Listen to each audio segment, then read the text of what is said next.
The day of the electable, the weathercock is the only leader they follow. They are the lone wolves of Pakistan's politics who hunt for their own sake and join the pack that suits them. When game becomes scarcer, they can switch loyalties to a rival pack overnight. This rootlessness, mobility and the ability to serve diverse patrons has earned them the unenviable title of lotas, the most lowly of all vessels and utensils in a Muslim household. Who are these electables and can they decisively shape the outcome of 2018 election? Let's try our hand at some classification. We can put electables into two categories, the first-generation electables and the dynastic electables. When wealth and prestige was rooted in land, almost all electables used to be dynastic, belonging to the traditional elite.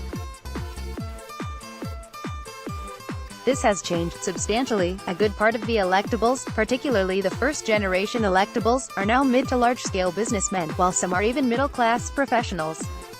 Here, middle class refers to the starting point, before they accumulate a fortune and join the club. Though electables lack a lasting association with political parties, their strength is based in the strong bond with their voters. This bond can be based on personal reputation, wealth, kinship, spirituality, or patronage. Normally, it is a mix of various factors. Their electioneering skills make them valuable for the political parties who welcome them into their fold and allot them tickets despite their serial infidelity, and at the cost of the loyal cadres of the parties. Given a choice, all electables would like to run as independents and join the winning party. Unfortunately, political parties have gained strength and only a fraction of electables can win a constituency as independents. In 2008, 12 independent candidates were elected as members of the National Assembly. In 2013, when the vote bank of the PPP had suddenly shrunk, 27 independent candidates reached the lower house. Electables like to align themselves with a party that is popular with the electorate, and jump ship when a party faces the risk of losing an election. They may also join a party that emerges as the King's Party, enjoying support from where it matters. This was the case with the PMLQ in 2002 and, to some extent at least, it is the case with the PTI in 2018. Some electables may even be nudged for the purpose. NAB has proved an effective tool for behavior change communication in this regard. The politics of electables is based on patronage. In exchange for votes, electables strive to provide services that people need and the state is unwilling or unable to provide. The most important is access to the state. They serve as mediators between the people and the state. Arguably, this has always been the most profitable and powerful job in South Asia. The second and equally important service is protection from predatory state functionaries. Not unrelated to these two is conflict resolution without bringing the expensive and exploitative system of justice into the equation. A failed justice system is indeed a major reason for the existence of the electables. Our judicial and policing systems work as a powerful mechanism of social control that perpetuate the socio-political hierarchies. As effective patrons, electables work as protection insurance from the injustices of the Thana and the Kacheri, the police station and the court, if and when the need arises. In very simple words, we have electables because of a dysfunctional system of justice and inefficient state institutions. They turned all politics into a tournament between electables by first holding non-party local body elections and then non-party elections for parliament.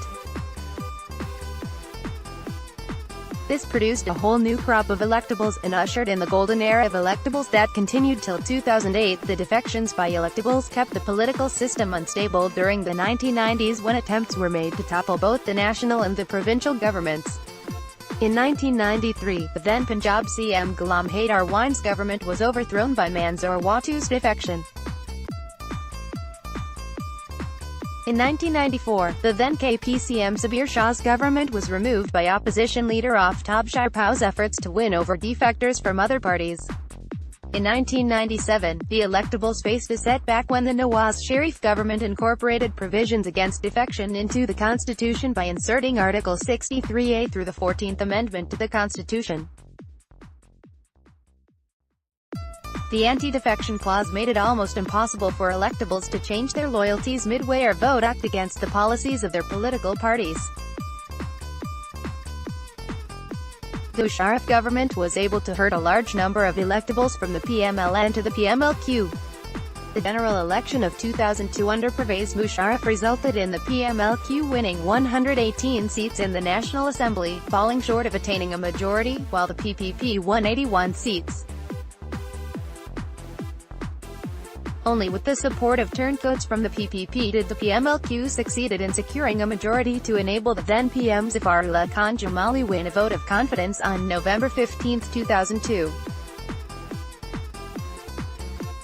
Jamali won the vote with the help of 18 defectors from the PPP, 2 legislators from the MMA and 2 from the PMLN. During 1987 to 2000, the PML, later PMLN, emerged as the largest political patronage machine in Pakistan. It was also the main refuge of electables who had emerged during the Zia era. Musharraf's coup drained the electable swamp for the PMLN, turning it into a genuine political party. In 2002, the PMLQ took over the role of the platform for electables. That also proved its undoing in 2008. Starting 2008, the PMLN tried to rein in the electables and enhance the influence of the party. The party tried to punish turncoat electables by making them wait for long years before taking them back, relegating them to the backbenches after accepting them, or not accepting them at all. The wrath of Sheikh Rashid, who has been out of power for a decade now, shows the risks of this strategy.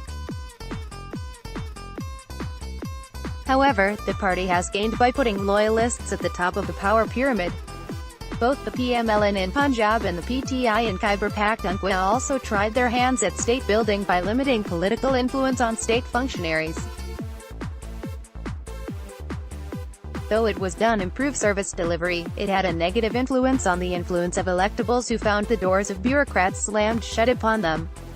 Both PMLN and PTI have been able to enhance a direct appeal to the electorate through this mechanism. The PTI is exposing itself to serious risks as a party by opening its gate upon large herds of migrating political bison. It can be argued that the party did not have much of an option. Its support base remains limited and it did not have enough winnable candidates in Punjab because the PTI did not exist as a proper political entity before 2013 elections.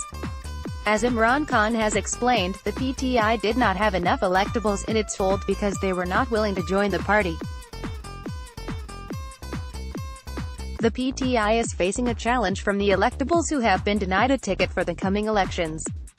The ticket, in most cases, was the major motive for these electables to join the PTI.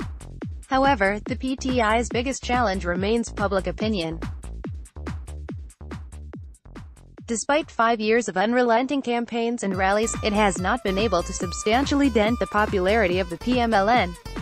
Can the electables do the trick? That's a question voters will have to answer. The writer is an anthropologist and development professional. Email protected. Twitter @ZayamKhan.